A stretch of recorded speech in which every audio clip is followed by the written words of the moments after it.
আমরা একটাই কথা বলতে পারি, যেন ভয়ে হাঁটু কাঁপছে ইউনূস সরকারের, তাই নয় কি মধুকল্পিতা? মনে হচ্ছে যেন ভয়ে তারা রীতিমতো মানে দেওয়ালে পিঠ থেকে গিয়েছে। নাহলে এরকম নিরাপত্তা ব্যবস্থা একজন সাধুকে নিয়ে যাওয়ার জন্য, একজন সন্ন্যাসীকে নিয়ে যাওয়ার জন্য, বলুন চাপ বাড়ছে ইউনূস সরকার। এটা সন্ন্যাসীকে নিয়ে যাওয়ার জন্য যতটা না, ততটা হচ্ছে বাংলাদেশে কালকে এক প্রাক্তন পুলিশ কর্তার সঙ্গে আমার অনেক রাত্রে কথা হয়েছে। সেটা হচ্ছে বাংলাদেশ পুলিশ কিন্তু এখন বাংলাদেশের এই তদারকি সরকারের সম্পূর্ণ বিরুদ্ধে। তার কারণ হচ্ছে যে যখন 5ই আগস্টের আন্দোলন হয় তখন খাতা কলমে 42 জন পুলিশকে পিটিয়ে পিটিয়ে মারা হয়েছিল, কিন্তু সেই সংখ্যাটা নাকি প্রায় 200-250-র বেশি পুলিশ হত্যা করা হয়েছিল। তো পুলিশের একটা লবি চেয়েছিল যে সেইগুলোরও যেন বিচার হয়, অর্থাৎ 5ই আগস্ট যে পুলিশদেরকে মারা হয়েছে, আমরা জানি একটা থানার মধ্যেই 21 জন পুলিশকে পিটিয়ে মারা হয়েছিল, সেই পুলিশ হত্যার কোনো বিচার হয়নি। এখন পুলিশের আশঙ্কা হচ্ছে যে মৌলবাদীরা যে কোনো সময় তাদের উপরেও আক্রমণ করতে পারে, মানে তারাও রীতিমতো ভয়ে আছে। এর ফলে বাংলাদেশের যে পুলিশ তারা যেটুকু কাজ না করলে নয় সেটুকু করছে। বাকি তাদের আশঙ্কা যে বাংলাদেশ কোনো ক্রমশ মৌলবাদীদের হাতে চলে যাচ্ছে, যেখানে পুলিশের আর খুব একটা ভূমিকা থাকবে না। আমার ধারণা সেই আশঙ্কা থেকে, মানে মৌলবাদীদের আক্রোশ থেকে বাঁচানোর জন্যই এই নিরাপত্তা দেওয়া হয়েছে। মানে পুলিশও কিন্তু ভয়ে আছে আর কি, যে তাদের উপরেও আবার মৌলবাদী আক্রমণ হতে পারে।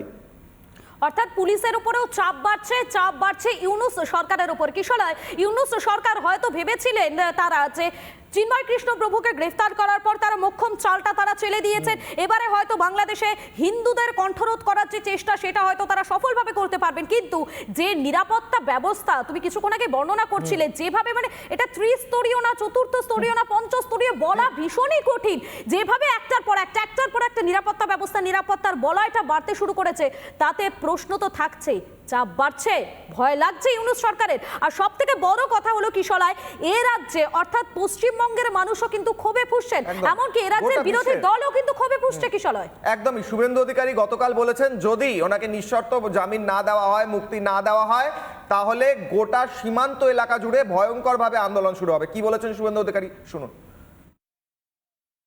চিন্ময় কৃষ্ণ দাস প্রভুকে অবিলম্বে নিঃশর্ত মুক্তি দেওয়ার দাবি করছি। যদি ওনাকে বেল না দেওয়া হয়, না করা হয়, তাহলে সমগ্র গোটা পৃথিবীর হিন্দু সমাজ যেভাবে আন্দোলনে রাস্তায় নামবেন, তার বাইরে পশ্চিমবঙ্গের হিন্দু সমাজও থাকবে না। এবং সে ব্যাপারে সংগঠনগুলি উদ্যোগ নেওয়ার আবেদন করেছি। সংগঠনগুলি যদি উদ্যোগ নিতে কোনোভাবে একটু সময় নেয়, সেক্ষেত্রে আমি নিজে আমার পক্ষ থেকে সবাইকে জুটিয়ে সংঘবদ্ধভাবে 10 দিন আগে যে আন্দোলন, মিছিল, প্রতিবাদ ইত্যাদি করেছি শান্তিপূর্ণভাবে, সে একই জিনিস কলকাতা এবং বাংলার বুকে করতে হবে। এবং প্রয়োজন হলে আমাদের বাংলাদেশ বর্ডার এলাকাগুলোতে অবরোধ, অবস্থান, ধর্না, রাস্তায় শুয়ে পড়ে প্রতিবাদ, এটা শুধুমাত্র হিন্দুদের স্বার্থ রক্ষার লড়াই নয়, বা চিন্ময় কৃষ্ণ দাস প্রভুকে জামিনে মুক্তি করার লড়াই নয়, বাংলাদেশের হিন্দুদের অস্তিত্ব রক্ষার লড়াই। বিরোধী দলনেতার শেষের যে লাইন কিশলয় অত্যন্ত গুরুত্বপূর্ণ, বাংলাদেশে হিন্দুদের অস্তিত্ব রক্ষার লড়াই, এটা ঠিক অস্তিত্ব রক্ষার লড়াই। আর মধুকল্পিতা, গ্রেফতার কার হওয়ার কথা ছিল? যারা বাংলাদেশের রাস্তায় দাঁড়িয়ে বলেছিল এক একটা ইসকন ভক্তকে ধর আর জবাই কর, তাদের গ্রেফতার হওয়ার কথা ছিল না? গ্রেফতার তাদের হওয়ার কথা ছিল না যারা বলেছিল যে ইসকনকে নিষিদ্ধ না করলে বাংলাদেশের রাস্তায় গণহত্যা হবে? তারা একজনও গ্রেফতার হয়েছে মধুকল্পিতা? একদমই না, তাদের কাউকে গ্রেফতার হতে দেখা যাচ্ছেই না। উল্টে যিনি গ্রেফতার হয়েছেন, আমরা কিশলয় যা এখনো পর্যন্ত সূত্র মারফত জানতে পারছি, মানে কতটা অমানবিক হতে পারে, তাকে ওষুধটা পর্যন্ত দেওয়া হচ্ছে না তার কাছে, তিনি তো খাবার খান না, তিনি তো প্রসাদ নেন, সেই প্রসাদও পৌঁছচ্ছে না, মানে কতটা অমানবিক হলে এই পর্যায়ে পৌঁছে যেতে পারে। জঙ্গি একটা সরকার, সেই জঙ্গি সরকারের জঙ্গি এলিমেন্ট তারা রাস্তায় দাঁড়িয়ে বলেছিল যে জবাই করা হবে ইসকন ভক্তদের। আমি মানুষদের কাছে আসবো আরো একবার, তার আগে শুনবো কিভাবে রাস্তায় দাঁড়িয়ে থ্রেট দেওয়া হয়। যাদের হওয়া উচিত ছিল গ্রেফতার, তারা ঘুরে বেড়াচ্ছে, আর যিনি শান্তিপূর্ণ আন্দোলন করেন তিনি আজ জেলে রয়েছেন। শুনুন।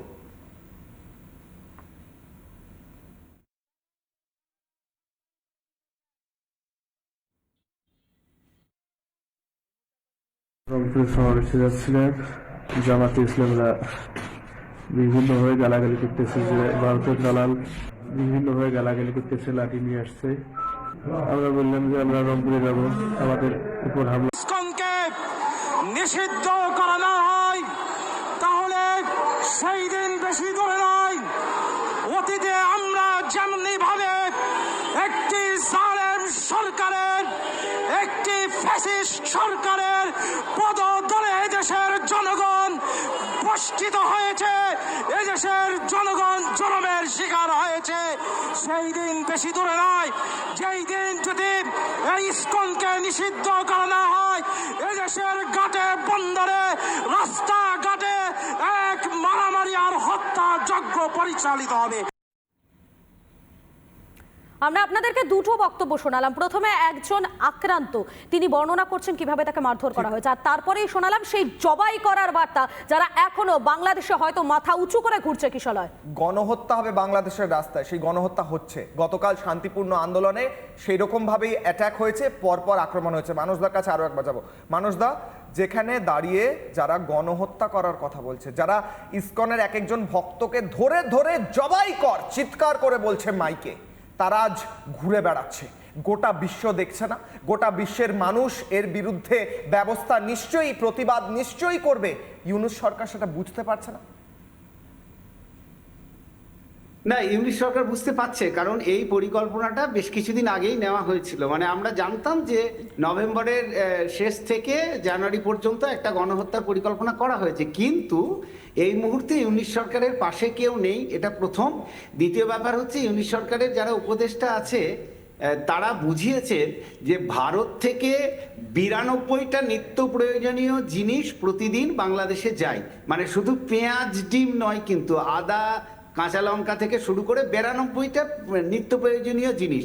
সেটা যদি 10 দিন বন্ধ করে দেওয়া হয়, এমনিতেই বাংলাদেশের যারা শুভবুদ্ধি সম্পন্ন মানুষ আছেন, বিভিন্ন কলেজে ইউনিভার্সিটির অধ্যাপকরা আছে, তাদের আশঙ্কা যে আগামী 1 মাসের মধ্যে বাংলাদেশে ভয়াবহ দুর্ভিক্ষ শুরু হবে। 1 মাসের মধ্যে বাংলাদেশে ভয়াবহ দুর্ভিক্ষ শুরু হবে। মানুষদা, একদম সময় কম আমাদের এখানে, আমাদের একদম এই জায়গায় শেষ করতে হচ্ছে। কিন্তু প্রশ্ন থেকে যাচ্ছে, যারা জবাই করার কথা বলে মধুকল্পিতা, তারা রাস্তায় ঘুরে বেড়ায়, এবং যারা শান্তিপূর্ণ আন্দোলন করে তাদেরকে জেলে পুরে খেতে পর্যন্ত দেওয়া হয় না। এরকম একটি দেশ একেবারে, এবং সেই দেশ হয়তো ভেবেছিল তারা মোক্ষম চালটা চেলে দিয়েছেন, কিন্তু না, এটাতে যে তাদের পায়ের তলার মাটিটা একেবারে নড়বড়ে হয়ে গেছে সেটা কার্যত স্পষ্ট হয়ে যাচ্ছে সেই দেশের নিরাপত্তা ব্যবস্থাটা দেখলে পরে। আজকের মতো চারদার খবর আমরা এখানেই শেষ করছি। এরপরেই দেখুন নানা ধরনের কন্টেন্ট দেখার জন্য লাইক করুন, শেয়ার করুন আমাদের ফেসবুক পেজ, সাবস্ক্রাইব করুন আমাদের ইউটিউব চ্যানেল। পাশাপাশি অন্যান্য ব্রেকিং নিউজের জন্য অবশ্যই চোখ রাখুন রিপাবলিক বাংলায়।